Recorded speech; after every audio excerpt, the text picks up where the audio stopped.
Bonjour, petit tuto ici donc pour l'activité demi-groupe translation. Donc on va utiliser GeoGebra pour se familiariser avec cette nouvelle transformation qui s'appelle translation. Trans, c'est l'idée de déplacement. Donc nous allons d'abord placer deux points distincts A et B. Ensuite, place trois points non alignés C, D, E. Donc on est toujours sur le point C, D, E par exemple, vous pouvez passer ailleurs si vous voulez aussi. Tracer les segments CD. Alors tracer les segments, attention ici, quand je suis ici sur cet outil-là, le petit triangle, et je vais chercher ici segment. CD, D, E, E, C. Trace le triangle CDE, donc l'outil polygone, triangle CDE, voilà qui est fait. Ensuite, construis C', D', E', l'image du triangle CDE par la translation qui transforme A en B. Donc ici, attention, vous allez utiliser une nouvelle transformation que vous trouvez ici dans la famille des transformations. Symétrie axiale, non. Vous allez chercher ici translation. Vous voyez cette idée de déplacement du bleu vers le rouge qui est symbolisée par une petite flèche qui s'appelle vecteur. D'accord? Donc c'est marqué ici, outil à déplacer, puis vecteur créé, ou de points créés, ou non. Alors, construis l'image C', D', E', l'image du triangle CDE par la translation qui transforme A en B. Donc vous avez l'outil translation, cliquez sur le triangle, ensuite qui transforme A en B et l'image se construit instantanément. Ok? Ensuite, affiche les longueurs des côtés des triangles CDE et C', D', E'. Pour cela, vous allez chercher l'outil, donc sous l'angle ici, distance ou longueur, CD. Donc évidemment, les longueurs vont dépendre du triangle que vous avez tracé. Maintenant, que constate-t-on? On constate que les triangles CDE et C', D', E' ont respectivement 2 à 2 les côtés de même mesure. Donc ce sont des triangles superposables puisque leurs côtés sont respectivement 2 à 2 de même mesure.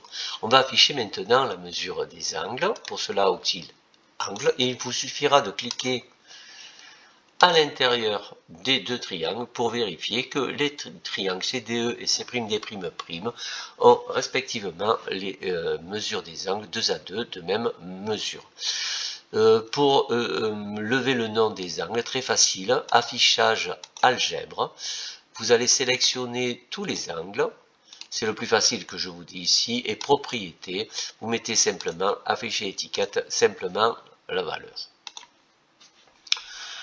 Voilà, donc pour aller plus loin maintenant, peut-on avoir un, deux ou trois sommets communs entre les triangles C2 et C', D', E'? Donc, alors qu'est-ce qu'on peut faire? On peut s'amuser. Alors si vous déplacez ici, on pourra avoir ceci. Alors qu'est-ce qui se passe quand C', vous pouvez avoir deux sommets communs?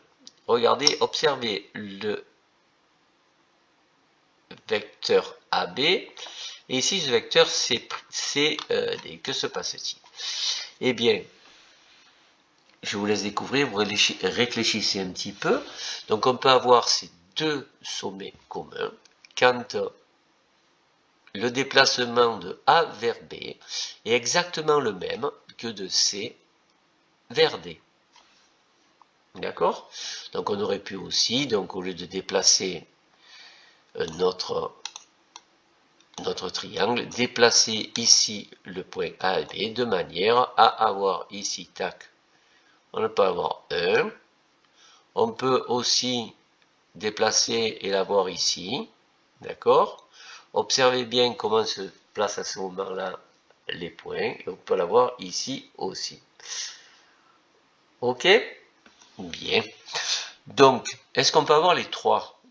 Alors oui, il y a une solution, c'est que les points A et B sont confondus, mais à ce moment-là, c'est normal, puisqu'à ce moment-là, on ne déplacerait pas du tout le triangle, et c'est vrai que le triangle resterait à sa place, et il serait exactement le même, uniquement si le déplacement ne se fait pas, puisque les points, c'est quand les points A et B sont confondus.